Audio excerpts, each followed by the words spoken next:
అందరికీ నమస్కారం. నా పేరు Archana. Welcome to mysterious stories. ఈరోజు కథ ప్రేయసకి. ఇక అను పెళ్లి పనులు చకచకా జరిగిపోతున్నాయి. పెళ్లి రోజు కూడా రానే వచ్చింది. అంజు, ఆరు రెస్ట్ లేకుండా వర్క్ చేస్తున్నారు. డేలో పెళ్లి పనుల్లో, నైట్ హర్షిత్తో వర్కౌట్స్లో రెస్ట్ లేకుండా పోయింది. పెళ్లికి కావాల్సిన థింగ్స్ అన్నీ జాగ్రత్తగా సర్దుతోంది ఆరు. ఆరు వచ్చినప్పటి నుండి అంజుకి చాలా హెల్ప్ఫుల్గా ఉంటుంది. అంజు ఏం మర్చిపోయినా ఆరునే గుర్తు చేస్తూ అన్ని పనుల్లో హెల్ప్ చేస్తూ సమకూరుస్తుంది. ఇక అటు కూతురు కొడుకు ఆరుష్ పెళ్ళి, ఇటు కొడుకు కూతురు అను పెళ్ళి ఒకే రోజు అవడంతో సింధుజకి ఎటువైపు చూడాలో అర్థం కాక అక్కడ కొద్దిసేపు, ఇక్కడ కొద్దిసేపు పనుల్లో హెల్ప్ చేస్తూ ఉంది. అత్తయ్య, అక్కడ నిత్య ఒక్కతే ఉందిగా, పెళ్లి పనుల్లో ఇబ్బంది పడుతుంది, మీరు వెళ్ళండి, ఇక్కడ మేము అందరం ఉన్నాం కదా, చూసుకుంటామంటుంటే, సరే అంజు, ఏదైనా డౌట్స్ ఉంటే కాల్ చేయండి అంటూ వెళ్ళింది. ఇక పెళ్లి ముహూర్తం అవుతుండడంతో అనుని రెడీ చేసి రూమ్కి వచ్చింది. హర్షిత్ కాల్లో బిజీగా ఉన్నాడు. తనని డిస్టర్బ్ చేయకుండా వచ్చి వార్డ్రోబ్ ఓపెన్ చేసి ఏం సారీ కట్టుకోవాలా అని చూస్తుంటే వచ్చాడు హర్షిత్. ఏది కట్టుకుంటావంటే అంటూ తన నడుం మీద చెయ్యి వేసి ఇంకో చెయ్యి వార్డ్రోబ్లో పెట్టి చూస్తూ లైట్ పర్పుల్ కలర్లో కొన్న చీరపై గోల్డ్ కలర్ షైనింగ్ కనిపిస్తుంటే దాన్ని తీసి ఆరు చేతిలో పెట్టి కట్టుకో అన్నాడు. ఇక కట్టుకోవడానికి డ్రెస్సింగ్ రూమ్కి వెళ్తుంటే చీర చెంగును పట్టి వెనక్కి లాక్కున్నాడు. ఫోర్స్గా లాగేసరికి వచ్చి అతడి కౌగిల్లో వాలింది. ఏంటండి లేట్ అవుతుంది అంటుంటే, చీర నేను కడతాను అన్నాడు. మీకు చీర కట్టడం కూడా వచ్చా? నేర్చుకుంటాను.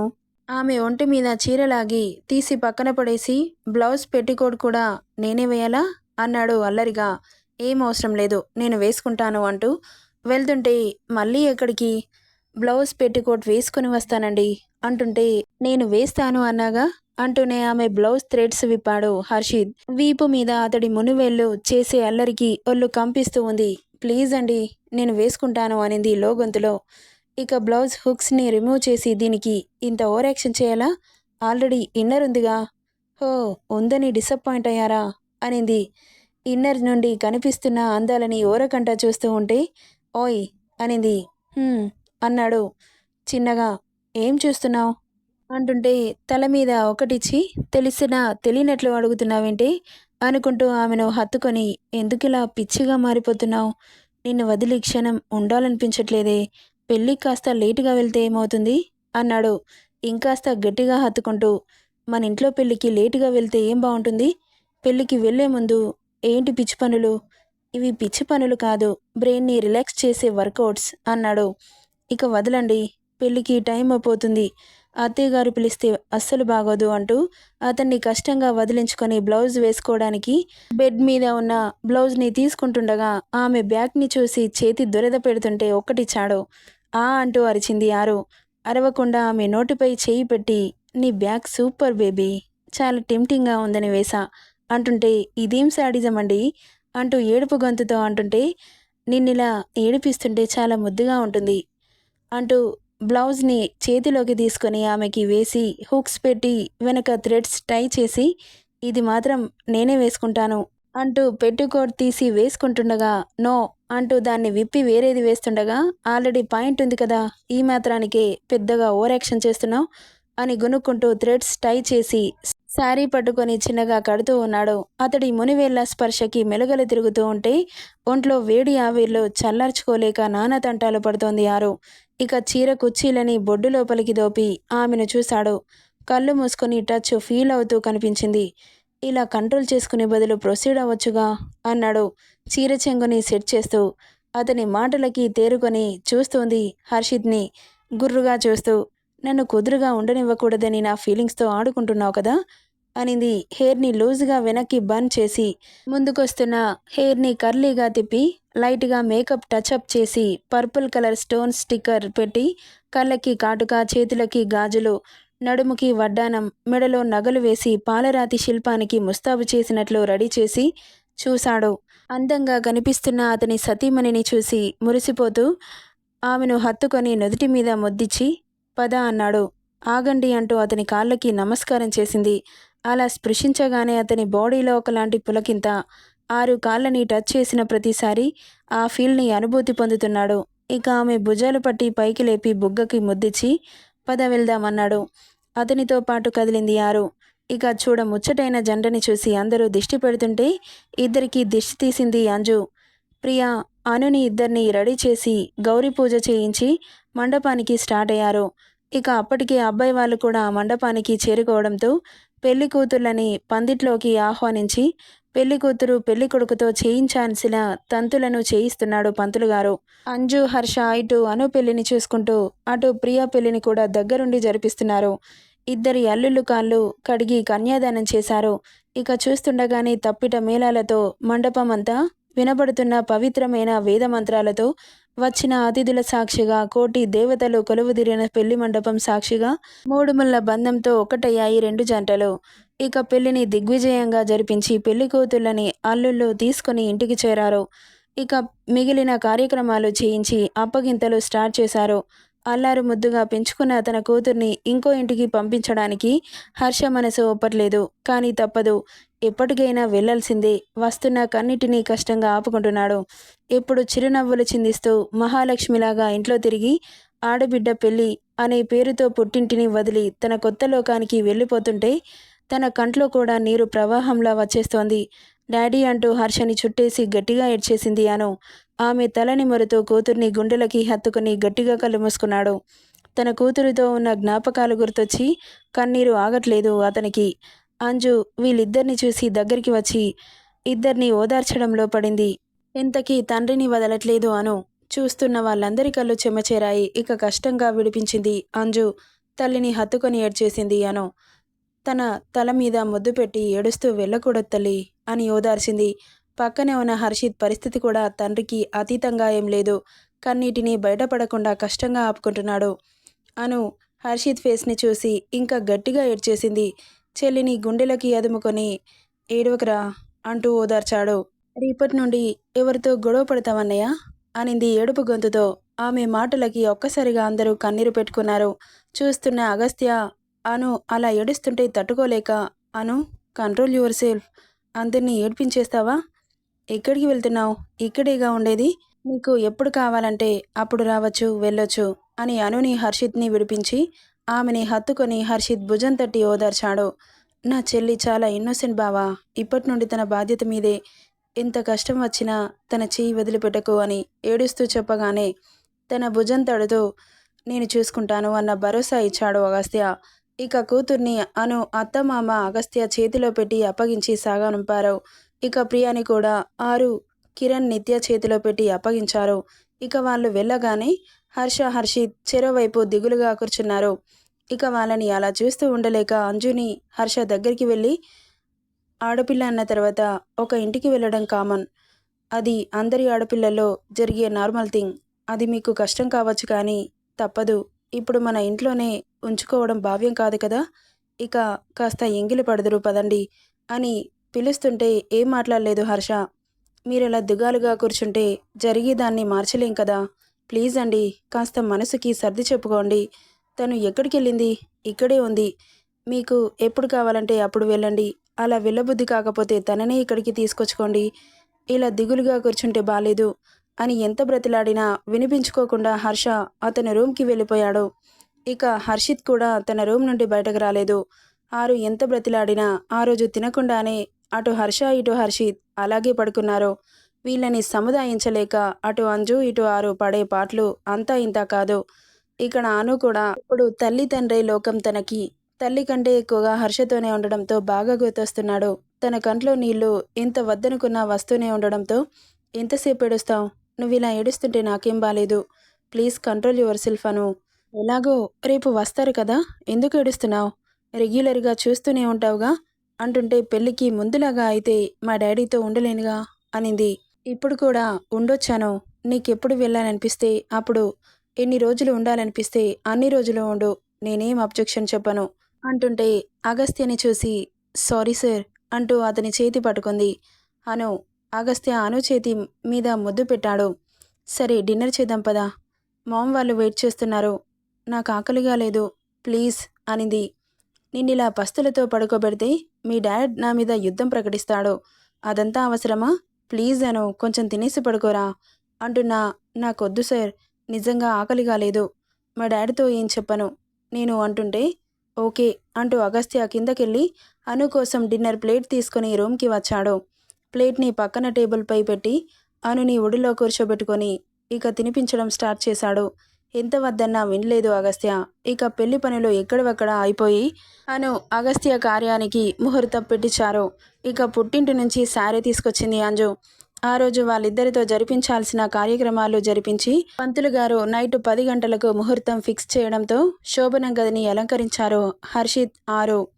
అనుని రెడీ చేసి పాల గ్లాస్ చేతికిచ్చి, మా అన్నయ్యని నీ సిగ్గుతో దూరం పెట్టకను, పాపం అన్నయ్య హర్ట్ అవుతాడు, చాలా ఓపికతో వెయిట్ చేస్తున్నాడు అంటుంటే, పో వదినా, టైం దొరికిందని ఆడేసుకోకు, మా అన్నయ్యకి కాస్త సహకరించు అంటూ లోనికి నెట్టి డోర్ వేసేసింది. ఆరు అలా నెట్టగానే భయపడుతూ లోపలికెళ్ళింది. కళ్ళు కిందకి దించి ఒక్కో అడుగు వేస్తూ వెళ్ళింది. బట్ అగస్త్య కనబడలేదు. పాల గ్లాస్ టేబుల్పై పెట్టి బాల్కనీలోకి వెళ్ళింది. వినీల్ ఆకాశాన్ని చూస్తూ కనిపించాడు. వెళ్ళి తన పక్కన నిలబడింది. చూశాడు. టెన్షన్తో కాలితో ముగ్గులు వేస్తూ కనిపించింది. ఆమెను చూసి నవ్వుకున్నాడు. చెయ్యి పట్టుకొని దగ్గరికి లాక్కొని ఆమె బుగ్గపై చెయ్యి పెట్టి నిమురుతూ, డోంట్ బీ ఫియర్ అని ఆమె చెయ్యి పట్టి బెడ్ మీద కూర్చోబెట్టి టేబుల్పై ఉన్న పాల గ్లాస్ ఆమె చేతిలో పెట్టాడు. అదేంటి, మీరు తాగిన తర్వాత నేను తాగుతాను. అవేవి వినిపించుకోకుండా పాల గ్లాస్ని అను నోటికందించాడు. ఇక హాఫ్ తాగి అగస్త్యకి తాగించింది అను.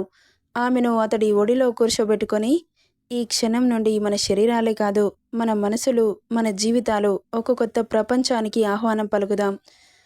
మరి రెడీనా అంటుంటే సిగ్గుతో కళ్ళు కిందకి వాల్చేసింది. ఇక కొత్త జీవితంలోకి అడుగు పెడుతూ వాళ్ళ సంసార జీవితాన్ని ప్రారంభించారు అను, అగస్త్య. ఇక్కడ ప్రియా ఆరుష్ల ఫస్ట్ నైట్ని ఆ రోజే అరేంజ్ చేశారు. ఇక్కడ హర్షిత్, మనం కూడా ఫస్ట్ నైట్ చేసుకుందామా, రోజు చేసుకునేది ఏంటో అనింది. ఎన్ని రోజులు చేసుకున్నా, ఎన్ని సంవత్సరాలు చేసుకున్నా, ఎన్ని శతాబ్దాలు చేసుకున్నా, నీతో కలిసిన ప్రతి నైట్ నాకు ఫస్ట్ నైట్ బేబీ అంటూ ఆమెను చుట్టేశాడు హర్షిత్. అతని మాటలకి ఇహం మర్చిపోతే ఆరు కూడా హర్షిత్ ప్రేమని అనుభూతి చెందుతూ టెర్రస్ మీద కూర్చొని చల్లటి వెన్నెలలో ఒకరి గుండెసడి ఒకరి వింటూ కూర్చున్నారు. అలా ఎంతసేపు ఉన్నారో కూడా తెలియలేదు. ఇక రోజులు అలా సాఫీగా సాగిపోతున్నాయి. హర్ష ముగ్గురు జంటలకి హనీమూన్ ప్లాన్ చేసి టికెట్స్ బుక్ చేశాడు స్కాట్లాండ్లో. ఇక హనీమూన్ కోసం బట్టలని సర్దుతోంది ఆరు. అంతలో మొబైల్ రింగ్ అవుతుంటే లిఫ్ట్ చేసి, హలో అను, ఏం చేస్తున్నావు వదినా? బ్యాగ్స్ ప్యాక్ చేస్తున్నాను. నువ్వు? నేను కూడా ప్యాక్ చేస్తున్నాను వదినా. ఇంకా ఏం సరదాలో అర్థం కావట్లేదు. ఏదైనా మర్చిపోతానేమో అని నీకు కాల్ చేశాను వదినా అంటుంటే, ఓకే ఏమేం సరదావో చెప్పు అంటూ అడుగుతుంటే చెబుతోంది అను. ఇక ఒక్కసారిగా ఆరుకి చీకట్లు కమ్ముతున్నట్లు అనిపిస్తుంటే తల పట్టుకొని కూర్చుంది. ఏమైంది వదినా, ఏం మాట్లాడట్లేదేంటి? ఏం లేదను, చెప్పు అంటూ అడుగుతుంటే సడన్గా వామిట్ సెన్సేషన్ అనిపించి, Anu I will call you back అని చెప్పి అక్కడి నుండి వాష్ బేషన్ దగ్గరికి పరిగెత్తింది. ఇక ఆ రోజు మొత్తం ఏం తిన్నా డైజెషన్ అవ్వలేదు. ఒంట్లో నీరసంగా అనిపిస్తోంది. ఇక బ్యాగ్స్ ప్యాక్ చేసి బెడ్ మీద వాలిపోయింది ఆరు. తను మార్నింగ్ నుండి తినలేదని అంజు రూమ్కి వచ్చి చూసేసరికి నిద్రపోతూ కనిపించింది. ఈ టైంలో నిద్రపోతుందేంటి, తినకుండా పడుకుంది అంటూ ఆరు అని కంగారుగా లేపుతుంటే ఒళ్ళు కాస్త వేడిగా తగిలింది. ఆరు అని కంగారుగా పిలిచింది. కళ్ళు తెరిచి చూసింది కష్టంగా. ఏమైంది, ఇలా కాలిపోతుంది?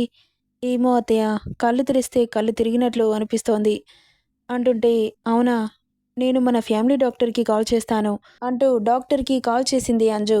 దీనికి డాక్టర్ ఎందుకు అత్తయ్య, కాసేపు పడుకుంటే తగ్గిపోతుంది అంటుంటే, ఏం పర్వాలేదు, మళ్ళీ మీరు హనీమూన్కి వెళ్తున్నారు, అక్కడ ఏదైనా ప్రాబ్లం వస్తే ఇబ్బంది పడాల్సి వస్తుంది, డాక్టర్ని కన్సల్ట్ అయితే ఎలాంటి టెన్షన్ ఉండదు కదా అంటూ మాట్లాడుకుంటూ ఉండగానే డాక్టర్ రావడంతో తన పక్కన కూర్చున్న అంజు లేచి నిలబడింది. ఏమైందమ్మా అంటూ ఆరు పక్కన కూర్చుంది డాక్టర్. మార్నింగ్ నుండి ఏమైందో అన్ని వివరంగా చెప్పింది ఆరు. ఇంతకుముందు అలా అనిపించిందా? లేదు డాక్టర్, ఈరోజే ఇలా అనిపిస్తోంది. ఇన్ని రోజులు మా అమ్మాయి పెళ్లి పనుల్లో కాస్త వర్క్ ఎక్కువగా చేసింది డాక్టర్ అనింది అంజు.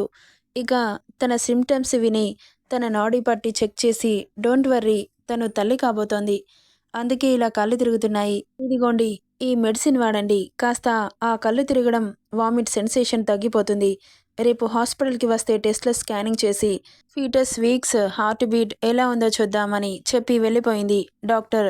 ఒకవైపు అంజుకి భూమి మీద కాలు నిలబడట్లేదు. అంత సంతోషమైన వార్త విని ఇంకోవైపు ఆరు పరిస్థితి అగమ్య గోచరంగా మారింది. బాబు పిల్లలకి ఇప్పుడే రెడీగా లేడు. ఈ విషయం తెలిస్తే ఎలా రియాక్ట్ అవుతాడో భయమేస్తోంది ఆరుకి. ఆరు, కంగ్రాట్స్ అంటూ కళ్ళు వెలిగిపోతుంటే కోడల్ని గట్టిగా హత్తుకుంది. ఉండు, నీ నోరు తీపి చేస్తా, ఇప్పుడే వస్తాను అంటూ పరుగున కిచెన్లోకి వెళ్ళి స్వీట్ బాక్స్ తీసుకుని వచ్చింది. తన కోడలి నోరు తీపి చేసి తను చేసుకుంది. ఈ విషయం నా కొడుక్కి మీ మావయ్యకి చెబితే వాళ్ళ సంతోషానికి ఆకాశమే హద్దవుతుంది అనుకుంటూ హర్షిత్కి కాల్ చేయబోతే, అత్తయ్య, తనకి ఇప్పుడే చెప్పకండి అనింది. ఎందుకు? పిల్లలు ఇష్టం లేదని చెబితే అంజు డిసప్పాయింట్ అవుతుందని ఇంటికి వచ్చాక సర్ప్రైజ్ చేద్దాం అత్తయ్య అంటుంటే నవ్వి సరే అంది. మావయ్య కూడా ఇంటికి వచ్చాక సర్ప్రైజ్ చేద్దాం అనుకుంటూ ఇక కోడల్ని కాలు కింద పెట్టకుండా చూసుకుంటూ తనకి ఏ టైంలో ఏం ఫుడ్ ఇవ్వాలో అన్ని టైం టు టైం ఇస్తూ ఉంది అంజు. కానీ అవి లోపల ఇమడకపోవడంతో వామిట్స్ అవుతున్నాయి. అయ్యో, ఎందుకు ఇలా అవుతుందమ్మా అని బాధపడుతూ బాగా నీరసించిపోవడంతో ఆరుని తన ఒడిలో పడుకోబెట్టుకుంది అంజు. తల్లి ఉంటే ఇలాగే చూసుకుంటుందేమో అనిపించింది ఆరుకి. అంజు ప్రజెన్స్ని ఫీల్ అవుతూ అలాగే నిద్రలోకి జారుకుంది. అప్పటి వరకు హర్షిత్ ఏమంటాడో అన్న భయంతో ఉన్న ఆరు అంజు స్పర్శలో ప్రశాంతంగా నిద్రలోకి జారుకుంది. ఇక ఈవినింగ్ ఫ్లైట్ ఉండడంతో ఆఫ్టర్నూన్ లంచ్ టైంలో ఇంటికి వచ్చేశాడు హర్షిత్. ఇల్లంతా సైలెంట్గా ఉంది. ఏంటి, మామ్ ఎక్కడికి వెళ్ళింది అనుకుంటూ సరాసరి ఆరు రూమ్కి వచ్చాడు హర్షిత్. ఎదురుగా చూస్తున్న దానికి కళ్ళు పెద్దవయ్యాయి. అంజు ఒడిలో ఆరు పడుకొని ఉండడం చూసి చిన్నగా నవ్వుకుంటూ, ఏమైంది మామ్, తనని ఎలా పడుకోబెట్టుకున్నావు అన్న మాటలు వినబడగానే తల తిప్పి చూసి, వచ్చేసావా కన్నా, నా బంగారు తండ్రి అంటూ ఆరుని బెడ్ మీద మెల్లగా పడుకోబెట్టి, నీకు గుడ్ న్యూస్ చెప్పాలిరా అంటుంటే, ఏంటిమా అంత హ్యాపీగా ఉన్నావేంటి? మరి నా కన్నాకి చిన్న కన్నయ్య వస్తున్నాడు అంటే హ్యాపీగా ఉండక ఎలా ఉండమంటావు అంటుంటే అర్థం కాక అయోమయంగా చూస్తున్నాడు. ఏంటి మామ్, నా కొడుకు పుట్టబోతున్నాడు, నాకు మనవడొస్తున్నాడు అంటూ సంతోషాన్నంతా మాటల్లో తెలుపుతోంది అంజు. ఆ మాటలు విన్న హర్షిత్ కాళ్ళ కింద భూమి కంపించినట్లు అయి బ్రెయిన్ ఒక్కసారిగా ఫ్రీజ్ అయిపోయింది. షాకింగ్గా నిలబడిపోయిన కొడుకుని చూసి భుజం తట్టి, ఏమైంది కన్నా, ఇంత సంతోషకరమైన వార్త చెబితే అలా ఉండిపోయావేంటి అంటుంటే తేరుకొని, ఆర్ యూ సీరియస్ మామ్ అన్నాడు. ఈ విషయాన్ని ఎవరైనా అబద్ధం చెబుతారా? ఏం పిల్లాడివో ఏంటో, నాకు నువ్వు మొన్నే స్కూల్కి వెళ్తున్నట్లు అనిపించింది. అప్పుడే పెద్దవాడైపోయావు, ఓ బాబుకి తండ్రి కూడా అయిపోతున్నావు అంటూ ఆమె సంతోషాన్ని కొడుకుతో పంచుకుంటూ, ఆగు కన్నా, నీ నోరు తీపి చేస్తాను అంటూ పరుగున కిందకెళ్ళింది అంజు. వెంటనే డోర్ క్లోజ్ చేశాడు హర్షిత్. వీళ్ళ మాటలకి చిన్నగా కళ్ళు తెరిచి చూసింది ఆరు. ఎదురుగా హర్షిత్ని చూసి నిద్రమత్తు వదిలిపోతే దెబ్బకు లేచి కూర్చుంది. బాబు ఫేస్ కోపంతో ఎర్రగా మారిపోయింది. కన్సీవ్ అయ్యావని ఎలా తెలిసింది అంటుంటే, ఈరోజు మార్నింగ్ నుండి కాస్త ఒంట్లో నల్లతగా ఉందండి, కళ్ళు తిరిగాయి, వామిట్స్ అయ్యాయి, నీరసంతో బెడ్ మీద పడుకుండిపోయాను. అత్తయ్య గారు వచ్చి డాక్టర్కి కాల్ చేశారు. డాక్టర్ని కన్ఫర్మ్ చేసింది అని స్కూల్లో టీచర్ ముందు పద్యం అప్పచెప్పినట్లు భయంగా చెప్పింది ఆరు. పీరియడ్స్ మిస్ అయ్యాయని నాకెందుకు చెప్పలేదు అన్నాడు అంతే సీరియస్గా. ఆ మాటకి ఏం మాట్లాడలేదు ఆరు. పెళ్లి హడావిడిలో మర్చిపోయాను అని చెబితే నీకు ఇంట్రెస్ట్ ఉంది కాబట్టే నాతో చెప్పలేదు, చెబితే వద్దంటానని అంటాడేమో అని సైలెంట్గా ఊరుకుంది. సేఫ్టీ వాడం కదా, ఎందుకు కన్సీవ్ అయ్యావు అన్నాడు ఆమె రెక్కపట్టి దగ్గరికి లాక్కొని. భయంతో, ఏమో నాకేం తెలుసండి అనింది. సరే, నేను చెప్పినట్లు చేస్తావా అన్నాడు. ఏం చేయాలి అంటుంటే, పద నాతో పాటు అని ఆమె చేయి పట్టి తీసుకెళ్తున్నాడు. ఎక్కడికి తీసుకెళ్తున్నాడు అర్థం కాక అయోమయంగా చూస్తూ ఉంది ఆరు. ఆమెను అలా తీసుకెళ్తుంటే అప్పుడే కిచెన్ నుండి బయటకు వచ్చిన అంజు, ఏమైంది కన్నా, ఆరుని ఎక్కడికి తీసుకెళ్తున్నావు అంటున్నా వినిపించుకోకుండా తీసుకెళ్లి కార్లో కూర్చోమని చెప్పి కార్ని స్టార్ట్ చేశాడు హర్షిత్. వీడేంటి ఇలా తీసుకెళ్తున్నాడు, తనకి ఒంట్లో బాలేదు, ఎక్కడికి తీసుకెళ్తున్నాడు అంటూనే హర్షిత్కి కాల్ చేసింది. లిఫ్ట్ చేయట్లేదు. ఎన్నిసార్లు చేసినా లిఫ్ట్ చేయకపోవడంతో హర్షకి కాల్ చేసింది అంజు. ఇక ఇంటికి వస్తే సర్ప్రైజ్ ఇద్దామనుకుంటే ఇలా చెప్పాల్సి వస్తుందని అనుకోలేదు హర్షకి. మ్యాటర్ మొత్తం చెప్పి హర్షిత్ కోడల్ని ఎక్కడికో తీసుకెళ్లాడని చెప్పింది అంజు. వాడు నార్మల్గానే ఉన్నాడా, సీరియస్గా ఉన్నాడా, చాలా కోపంగా ఉన్నట్లు అనిపించిందండి. ప్రెగ్నెన్సీ వాడికి ఇష్టం లేదా ఏంటి? ప్రెగ్నెన్సీ ఇష్టం లేకపోవడం ఏంటి? అసలేమైందండి? నాకేం తెలుసు అంజు, వాడిని అడగకపోయావా? అంత టైం ఎక్కడిచ్చాడు? ఇప్పుడు ఎక్కడికి తీసుకెళ్లాడు? ఏంటో ఇలాంటి టైంలో జర్నీ చేయడం అంత సేఫ్ కాదు. అసలే మార్నింగ్ నుండి ఏం తినలేదు. వామిట్స్ చేసుకుంటూనే ఉంది. చాలా నీరసంగా ఉంది ఆరు అని చెప్పి బాధపడింది. నెక్స్ట్ పార్ట్లో ఏం జరుగుతుందో చూద్దాం. ఈ స్టోరీ ఎలా ఉందో కామెంట్ చేయండి guys. Thank you for listening.